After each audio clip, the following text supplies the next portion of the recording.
has been an absolutely remarkable couple of years for MoneyGram, and certainly what we've seen throughout 2020 has been nothing short of remarkable. As you said, the performance of our digital business has been just absolutely amazing. And even prior to the onset of the pandemic, we were seeing phenomenal returns on that business, with increasing customers utilizing our app, increasing downloads, increasing throughput, and expansion, of course, into a number of markets with our online services. But ever since the pandemic has kicked in, we've really seen just complete resilience in that business and a continued acceleration. As you said, 11 consecutive months of triple-digit cross-border growth, 136% in the month of November.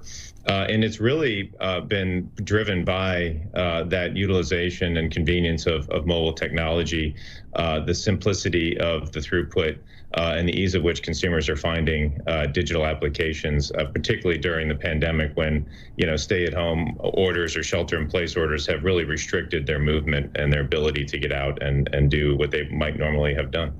What proportion of the customers are now using digital platforms versus before? I mean, just give us a sense. Yeah, absolutely. In the U.S., we've actually roughly doubled the output through our online platform as compared to our walk-in business. So U.S. outbound is really driving a tremendous over the past year.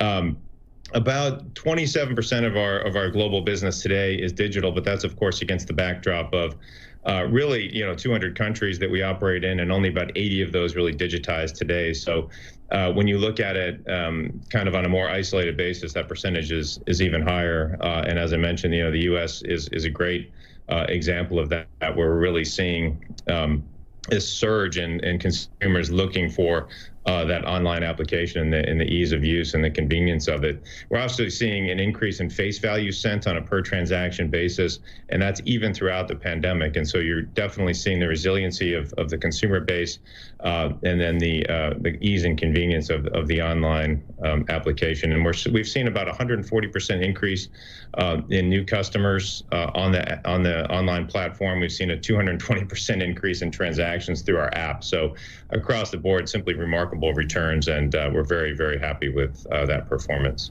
Yeah, and it's not just about remittances, though. I do want you to tell me what you've seen in terms of remittances, because when you see a struggle in the economy and people losing jobs in one country, you'd assume they send less money home, but I know it's the opposite. Just explain what you've seen in terms of people perhaps sending more money back to foreign nations rather than less, despite the economic strife. Yeah, it's a great point, and it's one that's certainly counterintuitive to what many people expected, particularly early on in the pandemic. There was expectations that we would see remittances drop globally, and certainly we saw that, right at the start of the pandemic, when the real shelter-in-place restrictions kicked in. Since really the back end of April and into May, we've seen just a resurgence in remittances.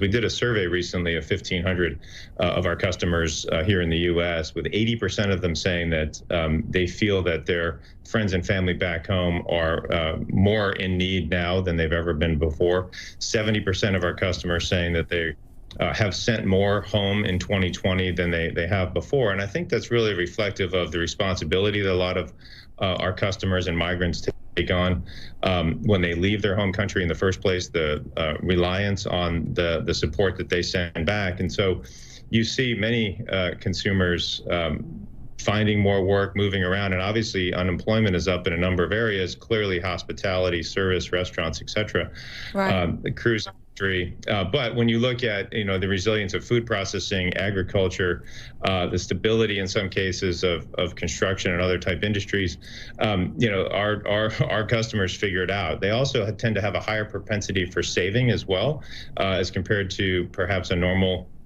or regular U.S. citizen, and so they're able to tap into some of those savings as well and really hold back on their own expenses to send money back.